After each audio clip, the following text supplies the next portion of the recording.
It's your boy Blackbeard Mirage. Salute. I just want to welcome all the ladies and gentlemen out there somewhere in the Mirage universe. All right. What we're going to do in this tape, of course, we're going to go into some more history, but I want to focus a little bit more on the direct ancestral group of the so-called black people of North America. All right. That's what we're going to talk about. Our direct ancestral groups and, just get a little more background on our direct ancestry, okay? Because we really are in a time where you need to really know who you are and you need to understand how you tie to this American soil, because just based on a lot of geopolitical, events, etc., you just want to be secure in that, all right? You don't want people to fool you thinking and have you thinking that you from somewhere else, whether that be somewhere in so-called Africa or even somewhere in the so-called Middle East, all right? You got ties right here to this land, so just get familiar with that personally. So you'll have that for yourself, I guess, and for whoever is around you, your friends and family. Also, before I want to go into this tape too, I want to just give a brief moment to all the people out there. We got to keep ourselves mentally and emotionally and spiritually healthy. All right, and sometimes you got to take a moment to sit back, do a little introspective evaluation, and just realize you don't have any kind of stress or any kind of things that got you frustrated going on in your life. Or if you realize you do have them, just give yourself some time to kind of sit back and just evaluate it, and relax a little bit. You got to give yourself some time to relax, and that'll help you basically clear it out, cleanse it out, and then you can go forward. And also another thing too, if you got people around you, that are good official people, and that they got your best interests, there's nothing wrong with talking with other people about, things that you may have going on that may be challenging, or sometimes you may just want to vent to somebody. So, if you have people that's friends and family that you can do that with, I would advise you to take advantage of that. It's not good to just keep shit inside of you and you holding on to it on your own, trying to deal with it on your own, mentally and emotionally. It's good to talk to other people that got a high level of intuition, and they have a high level of intelligence as well. And they also have high levels of integrity, and they're honorable people. So it's good to kind of hear what they say about things and to get their side of the story and, get their perspective, all right? So we got to take advantage of, the little groups or friendships or whatever we have. You got to take advantage of those things, all right? So what I'm going to do in this tape, I'm going to read from two different sources. The first one I'm going to read from is 103 Facts About the Black Indian, the PDF. Some of you all already got it, and I talked about that before. And the second book I'm going to read is called Turks, Moors, and Moriscos in Early America, Sir Francis Drake's Liberated Galley Slaves and the Lost Colony of Roanoke by Umar Farouk Abd Allah, PhD. All right.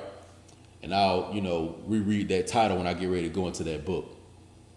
So before I get into 103 Facts About the Black Indian, like I said, we're going to talk about the direct ancestry of all our people, including myself, because I'm a so-called black person. All right. Our direct ancestry comes from three primary groups, okay? The first primary group being the indigenous so-called black people of North America that have been here since time immemorial, all right? They had various hair textures, ranging from dark bronze all the way to maybe a light honeydew color. But nevertheless, we've been already on this continent, North, Central, and South America, okay? So we descend from that group. We also descend from various groups of copper-colored indigenous people from so-called Europa or Europe, all right, that's known as the so-called black nobility, okay, and the original so-called black people of Europe, all right? That's the second group we want to pay attention to. Now, a lot of these groups of people you all know of as the Celts, you all know of as the so-called Frenchmen, you know as the Nordic, you know as the Britons, all right, the Irish, etc., the Swedish, all right, the people of Norway, etc., okay, people of Romania, etc., all right. So not only do we descend from the original people of North America that were dark-skinned, copper-colored people, Moorish people, but we also descend from the ones of Europa, all right, and they had a culture known as Christendom, or the Hebraic culture, okay, the Hebraic culture, all right. Now, when I say Hebraic, basically I'm referring to what you all know of as Hebrew culture, okay? Hebrew culture. Now, they could have been speaking various languages, all right? But nevertheless, that was the root of their culture. Now, a lot of you all are also familiar with the Roman Catholic Church. Please do understand that the Roman Catholic Church is just a perverted version of the old Christendom, old Holy Roman Empire, Moorish, basically church or culture, all right? So yeah, we see a lot of pedophile priests and, a lot of pale faces wearing, the Pope attire, and we see Caucasian faces in those seats. But please remember that culture and that old Christendom, what they call the old Roman, the old Grecian, the old Byzantine, all right? Those were all so-called dark-skinned, so-called black people, okay? So understand that that's the other group that we descend from, all right? So some of you all may have went out and did some of these bullshit-ass DNA or ancestry tests, and they always showing you the same results of sub-Saharan African, but sometimes you may see the European in it. But the bullshit lie they give you is that your so-called female ancestor was raped by some pale man, and that's where that comes from, which is not true, okay? So any kind of European ancestry, European names, or European culture you have always seen associated with you throughout your life, that is from your ancestry that's direct, all right? The so-called black people of Europe. And we're going to read into, how some of them came over here in a minute. And then the third group that we descend from are the Muslims or the Moorish Hebraic people of the northwest coast of what we call Africa, okay? So the Muslim or the Hebraic people of the Maghreb or Northwest Africa, some of us descend from these groups of people, all right? Now this culture over here, they're really, honestly, let me also say this too, because we also are living in a time where it's a lot of polarities being set up, a lot of left versus right, black versus white, Muslim versus Christian, etc. You got to remember that the old Muslim empire of the Maghreb and the Moorish Holy Roman Empire of Europa, a lot of these, were the same people. And some of these families were intermarried, and there weren't these conflicts like you all may think, okay? So what I want you all to picture in your mind is that during the 13, 14, 1500s, so-called AD, that the Muslim knights and the Muslim empires of the Maghreb and some of the little cities that still may have existed in southern Europa, a lot of them look the same as the Moors or the Hebraic people of northern so-called Europa. All right. So when you all think about the Holy Roman Empire of old Germany, those people didn't look no different than, let's say, the Umayyad dynasty or the Abbasid dynasty, all right, or any of these different caliphates of, what you all know of as the Levant, or basically so-called Northwest Africa, all right? So in present day term, when you all hearing that word Mauritania or Morocco, please understand that, they talk that it could be used to and associated with us over here in North America, but it's just showing you that link, with the northwest coast of so-called Africa, all right? Now, so we're gonna cap it with that, all right? So these are the three groups that our people primarily descend from, and these cultures that were associated with these three different groups. You all feel free to use any of these cultures. So whether you want to deal with something that comes from old Christendom, and it's from that old Orthodox Christianity that you see like in Russia and a lot of those old Russia paintings and stuff like that. If you feel close to that, and you and your King James shit, then you can deal with that. You know what I'm saying? If you're more close to some of the Muslim stuff, dealing with the later day version of the Hebraic culture known as Islam, and please also remember that now, the Hebraic culture is the oldest one. And so all the other ones stem from that. So, don't think that the Muslim culture and the Hebraic cultures aren't the same. They are. So, but nevertheless, if you feel close to that, you can deal with that. And all while you dealing with that, you can still be identifying yourself as a Shawnee or wherever kind of indigenous tribe that you found out your people here are from here in North America, and you still identify yourself with that. All right. So understand when they say they use this term Moors, as far as with us, I understand why they use it, why we use Moorish American. But please also understand that you have ancestry in Europa, which comes from those old bloodlines of Europe. All right, those dynastic bloodlines of Europa that really go back to the Holy Roman Empire, and also some of the families that weren't in the Holy Roman Empire. And then you have the Muslim Empire, all right, or the Caliphate of Northwest Africa, which descends also from Carthage, all right, or the so-called Phoenicians. And you got this group of people, we descend from them as well. All right. So feel comfortable and feel close to all that, because all that, is directly associated with you. All right. Now what we're gonna do here is we're gonna just read through this 103 facts, and I'm just gonna go through how some of our people here in North America, just started to give up their culture, and why some of us today are confused as to, what our real history is. All right. So let's just go into some of this stuff. And when we get, into the stuff dealing with that cultural aspect, I'll of course highlight on that. Other than that, if it's general, we're going to talk about it real generally. So here we go, number 75. Many black Indian warriors, both male and female, became hired privateers or pirates for various European nations during the 15th through the 18th centuries, known as quote-unquote warriors on water or quote-unquote thugs on water.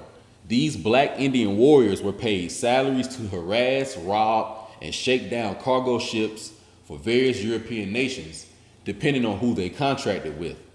This, of course, also depended on which European nation their nations formed treaties with. And it also depended on which ones they intermarried with, and I'm going to go into that in a minute. But what you see right here is you getting the original culture of, as I talked about before, you had the football team, the Tampa Bay Buccaneers, the Oakland Raiders. Then you have the movie called The Pirates of the Caribbean. Then they talk to you about the Barbary Wars between the United States and the Muslim Empire. And they talk about the Moors taking Christian ships and taking all their gold and taking their people off, et cetera, and charging them money to be able to come through, the Muslim or the Mauritanian waters, all right? And they had to pay us the tribute, all right? Also known as the jizya. So when you hear about that pirate culture, that's also associated with our direct ancestry. So even me and my whole Blackbeard motif, dealing with the skull and crossbones. Why do you all think that the most powerful secret society in the United States, known as the Skull and Bones, why do you think they associate themselves with that symbology of the skull and bones? All right, that is Muslim or Hebraic or Moorish culture, and it deals with basically the men in the army. All right, who were very, very brutal, and they was cutthroat. All right, so that's how a lot of our male ancestors were. They weren't nothing like these guys today. And this is the reason why the black male, so-called black male, seems like he's naturally just aggressive. But that's how these pirates were. It was a lot of shakedowns, etc. Also, the original mafias, okay? The original mafias were all Moorish, okay? The Alumbrados, which you all call the so-called Illuminati, that Adam Weishaupt, and a lot of those other amalgamated and pale, Europeans, they stole these concepts and stole these ideas. And then some of them may have been lucky to bleach into the families. But what you all call the so-called Illuminati are basically these just, occult underground esoteric groups that were financed by a lot of these old Holy Roman Empire families. They originally were Moorish or so-called black, all right? So the first thing to keep in mind, I guess, from this is that the pirate culture, when they talk about the Pirate of the Caribbean, et cetera, and when you see the so-called black man on the pirate shit, that's where they get that from. Now, here's where we started kind of going crazy. Some so-called, quote-unquote, black Indian warriors did not honor their nation's alliance with European powers and left their own nation and became freelance privateers. They decided to work or contract with whomever. Some even privateered for themselves. So what you have right here is you have a lot of the, and notice here it says black Indian warriors were the pirates. So they said nothing about no European ships in the Mediterranean, because also I want y'all to think about this real quick. If they telling you all that the Barbary States Wars, which I think was in like 1802, the early 1800s, when the United States was fighting against the Moorish Empire, they tell you that they were fighting from the shores of Tripoli all the way to the halls of Montezuma. But from the shores of Tripoli all the way to the halls of Montezuma, the pirates ran the waters. So they ran them here in North America, Central and South, and they also ran them over there in so-called Europe. Now let me ask y'all this. Where do you all think that the United States was doing majority of their fighting in the Barbary Wars of 1802 against the Muslim pirates? Do you think it was here in North America, or do you think it was over in the Mediterranean coast, in the Mediterranean Ocean, excuse me? Now, what they want you all to think is that the United States was basically probably fixated over in the Mediterranean and maybe trying to fight for certain, goods that they had traded for or did business with, and they were trying to transport them back over here. That's what they want you all to think, that's what the whole story was. But the truth of the matter is that they were fighting the Barbary Wars on both sides of the Atlantic. Because remember, a Hebrew is one who crosses over. So the pirates, or the Moors, or the people who control the sea, the seamen, all right? That's why you think you call the male substance that creates life seamen. Who do you think the original seamen were? It was Moorish men. But nevertheless, getting back to what I'm saying, they were fighting the Barbary Wars on both sides of the Atlantic against the Hebrew Empire here in America and the one over there in the Mediterranean, in Northwest Africa. All right? But as it says right here, a lot of the so-called Black Indian warriors did not honor their nation's alliance with European powers. The nation that they're talking about is the American Republic, that is the government that the North American indigenous Moors created. All right? So a lot of you all understand that the Muslim Empire of Northwest Africa, or the Maghreb, they had their own empire and their own government.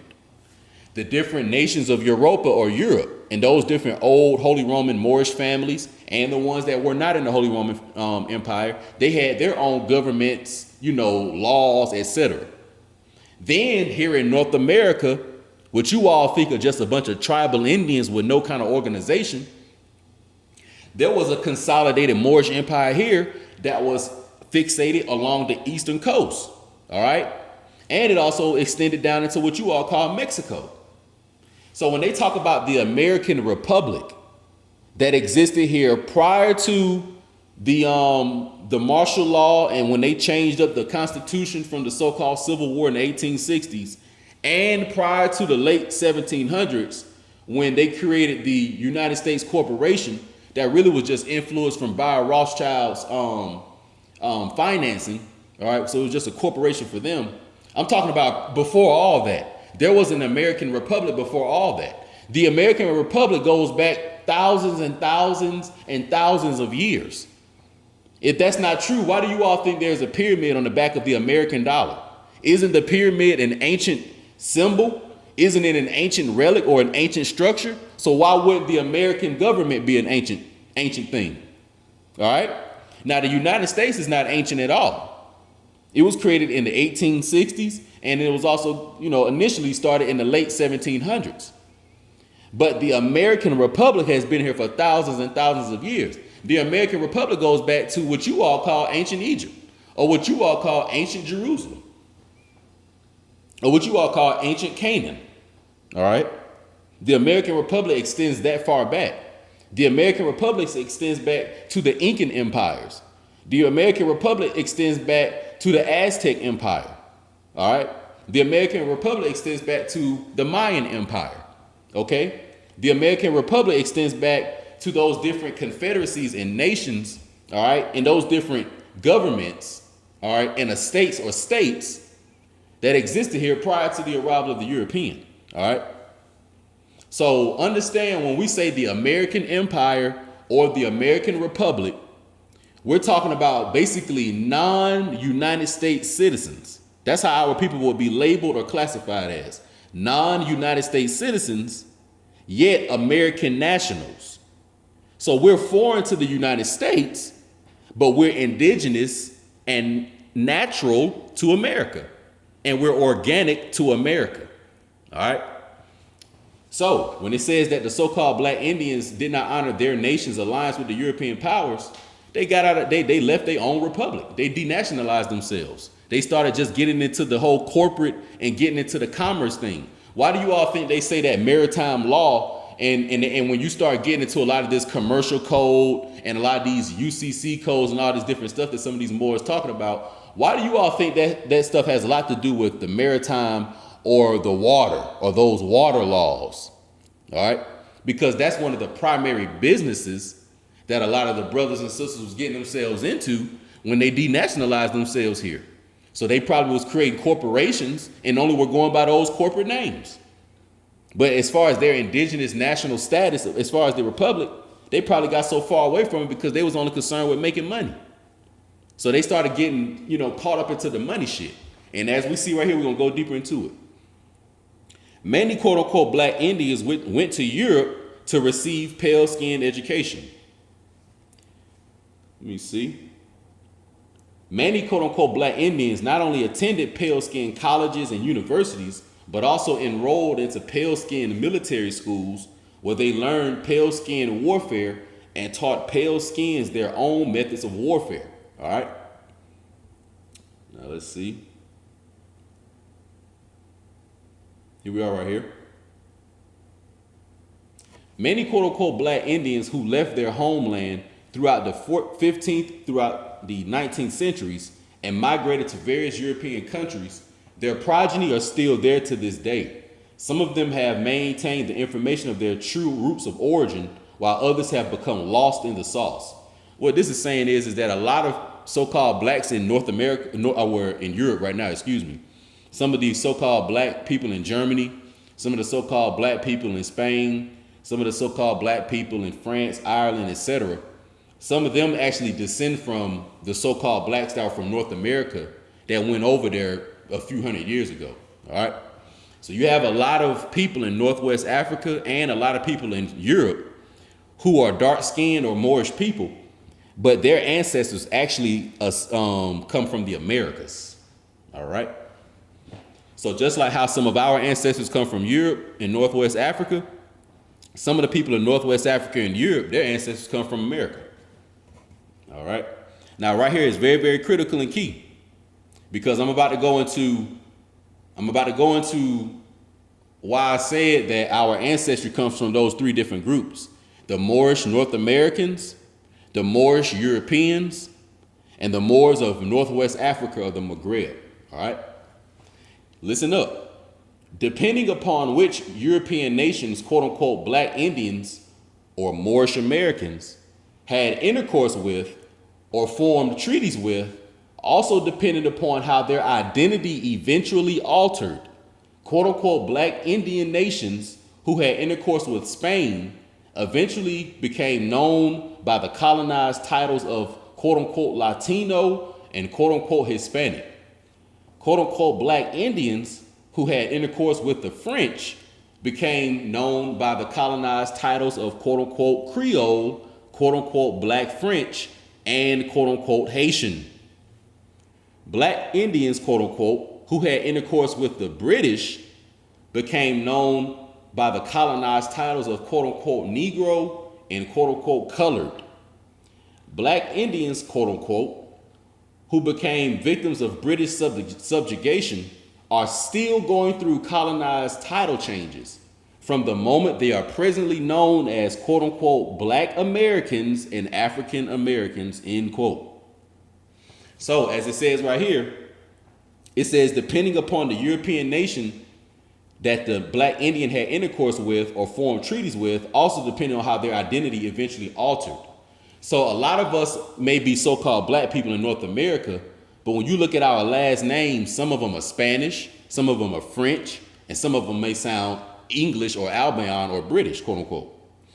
That is because although we all may be so-called black people, our ancestors were coming from different places in Europa, and they were speaking different languages and had different cultures.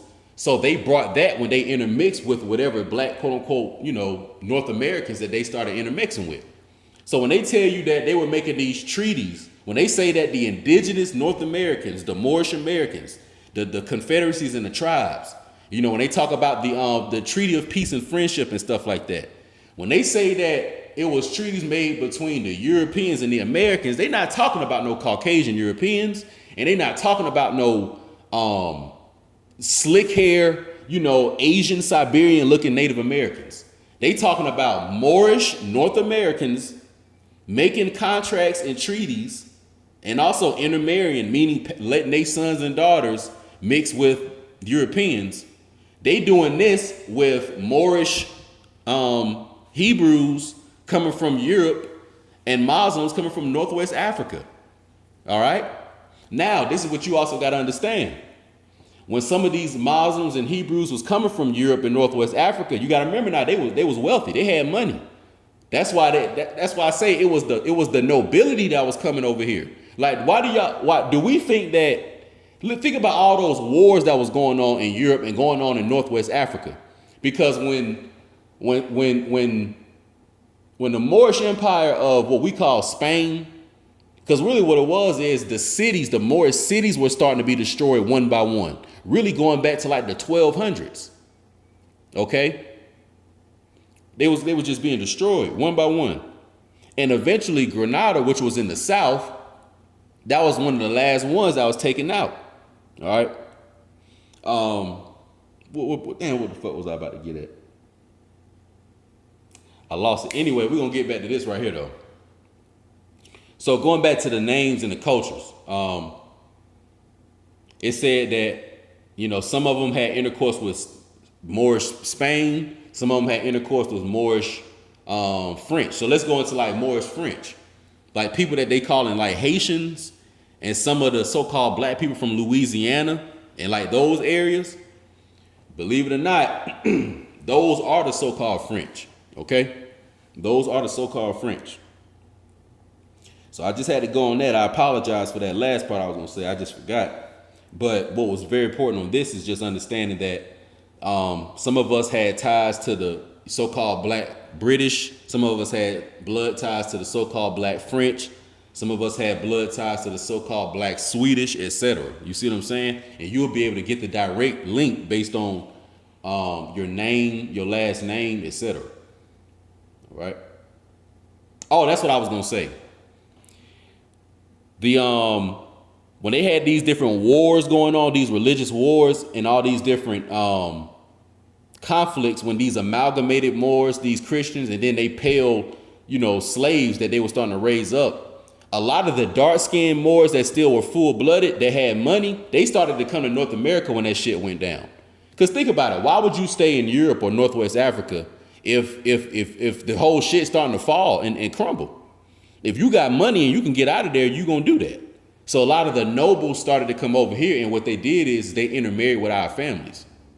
So really most of our bloodlines actually are the noble people of Europe, because they know poor people. And also, don't get it wrong, like, were there probably Moors in Europe and Moors in Northwest Africa that didn't have money? Of course it was. And a lot of them probably had to stay back into that bullshit, and got killed off or raped off or whatever it was, with a lot of them damn pale Arabs and whoever else started to come through there. But nevertheless, a lot of the ones in Europe, they had bread, and they got the fuck on up out of there, and they intermarried with a lot of the families over here. And then they started to try to get in politics and government and figure out what was going on over here.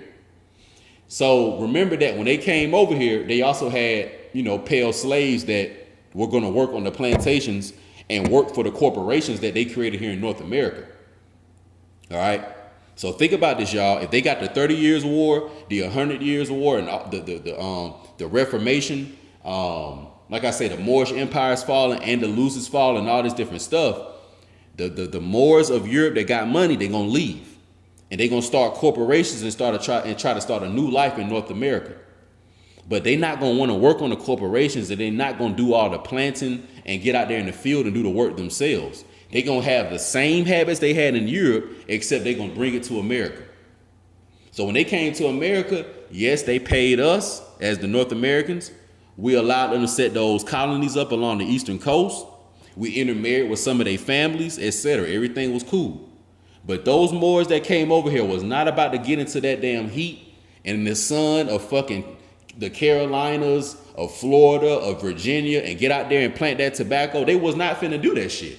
They was bougie as fuck. You got to understand, like, the Moors that we talking about was bougie. When y'all think about those bougie Europeans, them was our ancestors.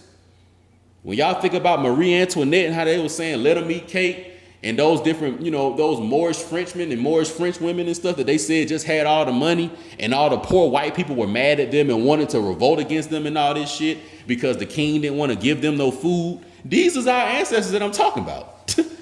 I mean, and some of them were full-blooded, some of them were mixed or amalgamated or so-called light-skinned, but nevertheless, these are so-called black people I'm talking about. All right? So when they talking about the French Revolution and all that shit, that was them trying to get the Moorish bloodline out of the French noble seats. And when they talk about the Haitian Revolution, it's the same war. So when y'all think about the Haitian Revolution and when you think about the French Revolution, think about the same war going on in two different places along the Atlantic. One of them going on in what you all call Gaul or France or so-called Europe, and one of them was going on in the Caribbean in what you all call so-called Louisiana. All right? Because when I read and did my research, the so-called American Revolution for us started in 1511 in Baton Rouge, Louisiana. You see? So when we talking about these different wars, they have different dates, etc. when it comes to us. Because when you all hear about the American Revolution, you think 1776, because that's the Caucasian man when he got involved. But when I think American Revolution as a Moorish American, I think 1511. More in particularly, I think 1493 when Columbus and them first came, because we were fighting them. So that's really when it started. The American Revolution really started in like 1493. But officially in North America, it started around 1520 when Hernando de Soto and the Spaniards, 1511, when they came into what's known as Florida, Alabama, Louisiana, Arkansas, Georgia, all that shit in the South. Okay?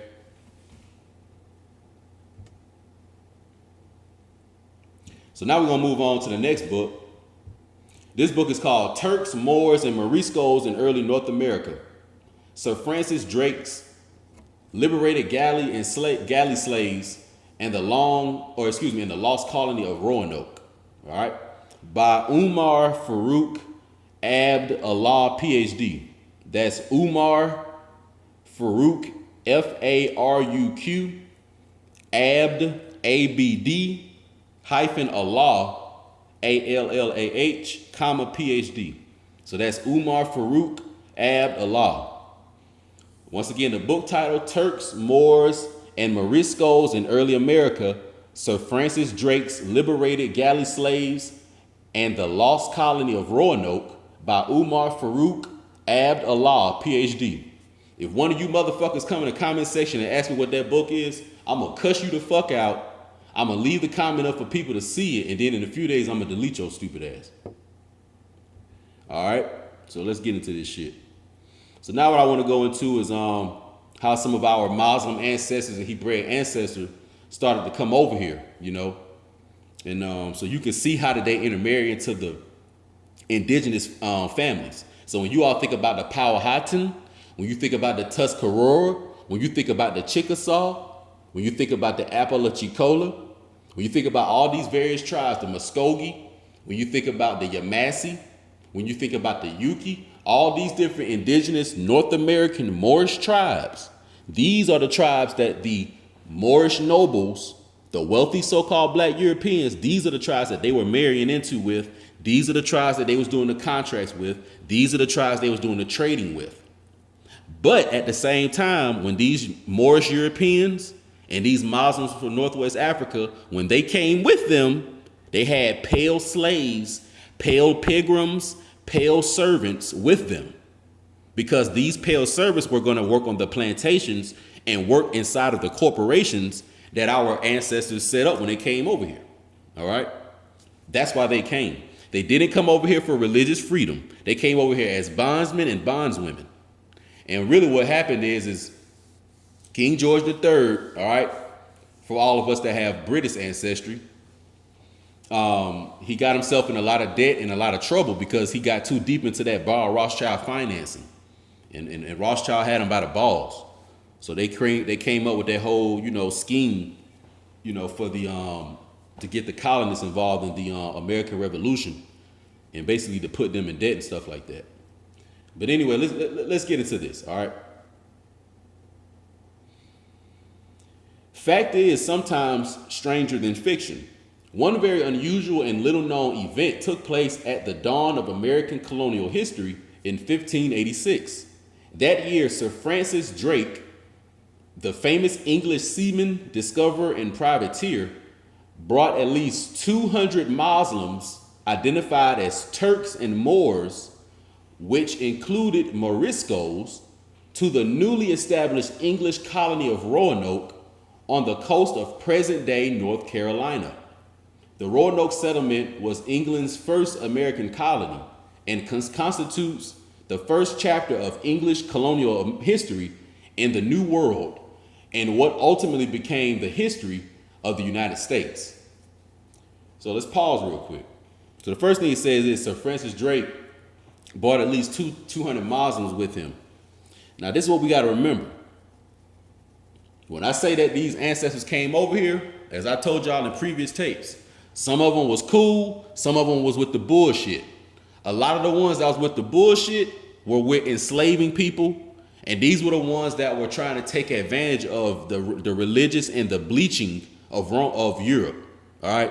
So what they did is a lot of the nobles that were over there and a lot of the Moors that were still in the society after these wars and shit, they was killing a lot of the full-blooded Moors, the so-called the original ones. They was killing them because what was going on is some of these Moorish noble families that after the Roman Empire fell and they started to basically infiltrate into different aspects of the Holy Roman Empire.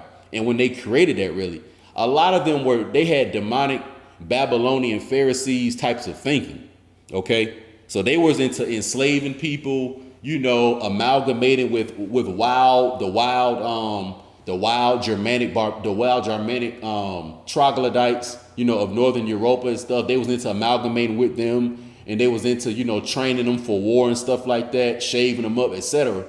So you got to understand that there was also some of them that was coming over here and they had their own ships and stuff, and they had a lot of full-blooded Moors in the galleys, denationalized and had them as prisoners of war. Okay? And that's how this shit went down. So you got to understand that. That's why when you look at a lot of those so-called European families, you usually see an amalgamated person, basically a light-skinned black person, and they always married to a Caucasian. See, once that stuff started to happen, that's when you starting to see the dark-skinned Moors basically being subjugated a lot more. Now, while this is going on simultaneously, you still got full-blooded Moorish nobles, kings and queens, emperors and empresses, that's basically battling and still going against them at the same time. So it's not like they bleached out all the Moorish families. Of course not. They didn't bleach out all the Moorish families of Northwest Africa. They didn't bleach out all the Moorish families of Europa. And they damn sure didn't bleach out all the ones of North America. Okay? But nevertheless, some of them were brought over here in small pockets and small groups. And they were all Hebrews and they were all Muslims. Okay? Please remember that. All right? So these Moors that I'm talking about that they brought over here that we intermarried with, they had Hebrew cultures and they had Muslim or what you call Islamic cultures. Okay? And when they brought those cultures over here with them, a lot of the indigenous North Americans already knew about Hebrew and already knew about Islam. Okay? They already knew about it. We just had our own form of it, and ours was a little more archaic. All right? A little more Paleo Hebrew, etc. All right? So that's how we also were able to communicate and deal with a lot of the Moorish Europeans and Muslims of Northwest Africa. It's because a lot of our cultures and languages were already similar. We already were speaking different Punic languages. We were already speaking the different Mauritanian Latin languages. That's what we were speaking in so-called Mexico. So when you all hear Spanish today and when you all hear the different Latin languages, believe it or not, that's actually what we were speaking. Okay? We were speaking that. We were also speaking what you all know of as so-called Arabic, but the original Arabic. So when they try to trick us and make us think that these quote-unquote Native American tribes were not speaking worldly languages that other nations on other continents also spoke, they fucking trying to fool you. All right? And don't let it work. All right, check this out. Only a short time before reaching Roanoke, Drake's ships or fleets of some 30 ships had liberated these Muslims from Spanish colonial forces in the Caribbean. They had been condemned to hard labor as galley slaves. Let's go back up real quick because I want to get into that. All right. The Roanoke settlement was England's first American colony, or really United States colony, and constitutes the first chapter of English colonial history in the New World and what ultimately became history of the United States. Only a short time before reaching Roanoke, Drake's fleet of some 30 ships had liberated these Muslims from Spanish colonial forces in the Caribbean. They had been condemned to hard labor as galley slaves. So as I said, when, the Spanish were some of the first ones to come over here. So they had a lot of Muslims and Hebrews, Moorish Hebrews and Moorish people dealing with Islam. And they had them, in harsh, denationalized, positions of what you all like to try to call so-called slavery. And they had them working on the plantations and corporations, all right? But you had other European, Moorish Europeans like the British, etc., who weren't getting along with the Spanish and the French. And like a lot of them still were beefing because they had that shit going on with their little Game of Thrones over there in Europe. That's what all that was about. So they brought that same shit over here. And that's another thing. I kind of go real deep into that in my book and give you the real history of what the Game of Thrones is. You know what I'm saying? But that's all that was, those families just fighting each other. So they brought that same shit over here. And that's why when you all hear about stuff like the French and Indian War, the Northwest Indian War, the War of 1812, and all these different wars, you always gonna see indigenous Americans teamed up with certain Europeans fighting against other European nations, clicked up with certain indigenous Americans that affiliated with them. But understand that while they also were fighting in North America, these same European powers that didn't like each other were also fighting over in Europe in what you all call the 30 Years' War, the 100 Years' War, etc. All right. Let me see.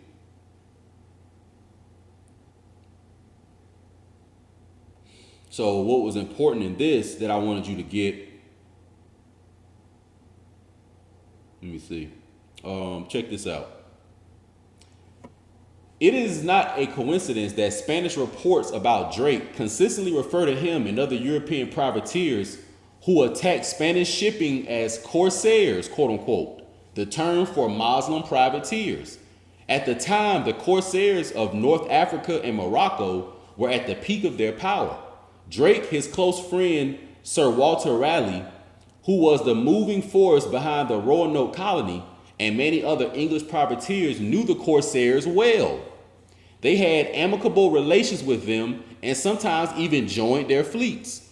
Contemporary Spanish reports were not only completely mistaken in their view that there was a certain affinity between European and English privateers and the formidable corsairs, whom the Spanish eventually battled on the high seas or encountered in privateering raids.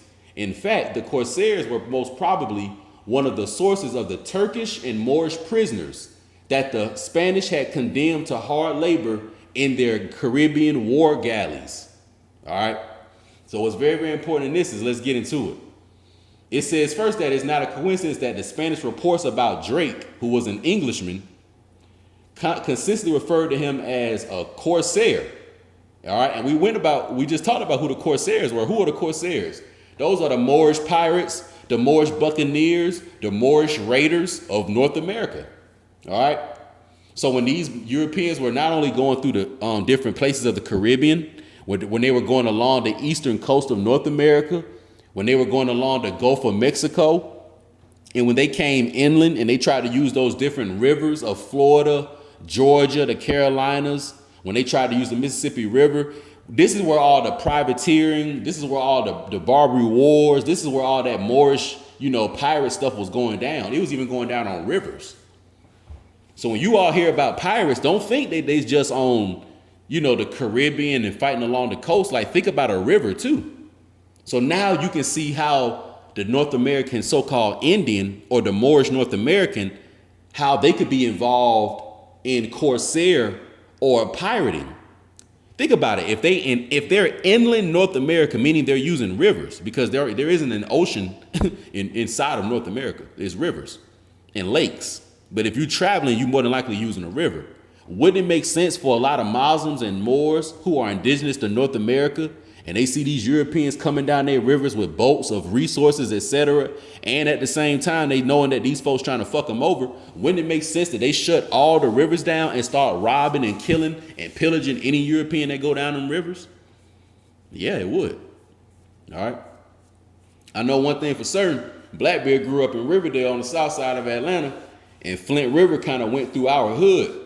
And I know for a fact, you know what I'm saying, if it was fucking 13, 11, and me and my homies was out there and shit, and some motherfuckers was coming down that river, you getting fucked over. You getting fucked over. You getting killed and you getting thrown in that river. You know what I'm saying?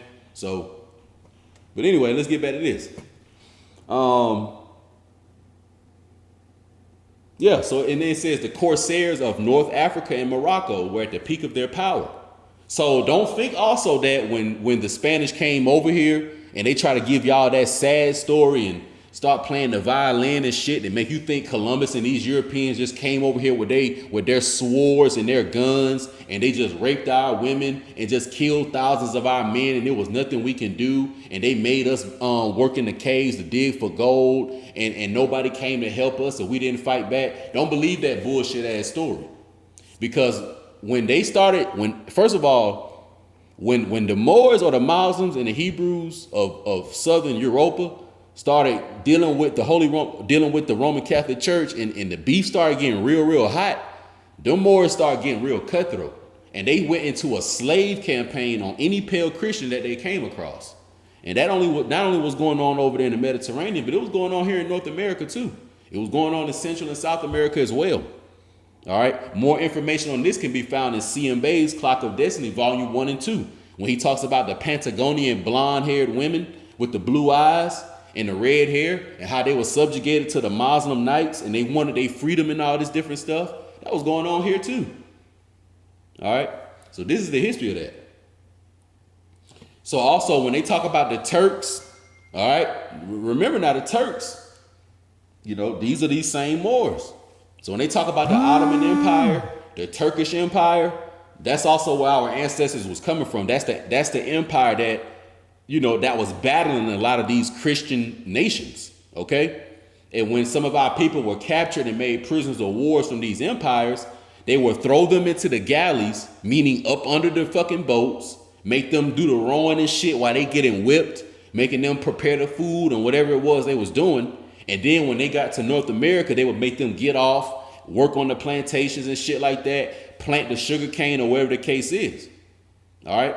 So the people that they was doing that to were Islamic Muslims and Moorish Hebrews that were from Northwest Africa, and they were from Central, Northern, and Southern Europa.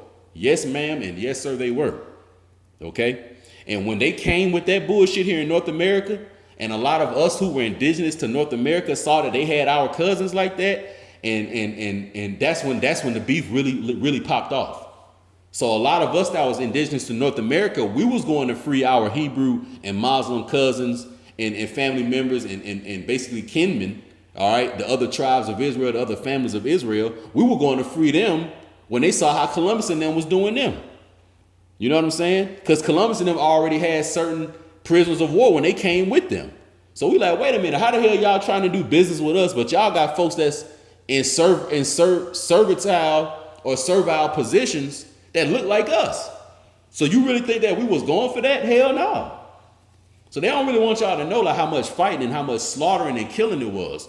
But what they do is they hide that history because that history, when we was basically banging on their ass like it was no tomorrow, cutting heads off, castrating people, hanging people, like just literally just going ham, dumping niggas in the Caribbean, all that shit y'all see the Mexican mafia doing, all that stuff that they tell y'all the Aztecs was doing, pulling people's hearts out, doing all that type of shit. That stuff is hidden in the Corsair history, is hidden in that Barbary war history.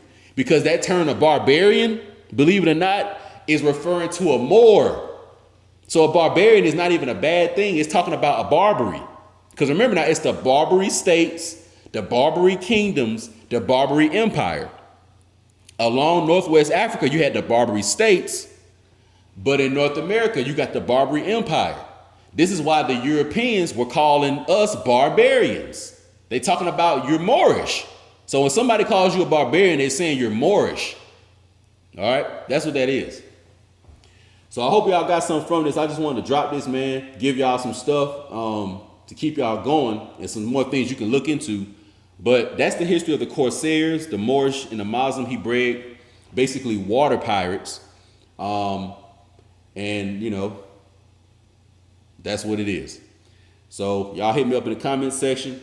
Speak to y'all soon. I'm out.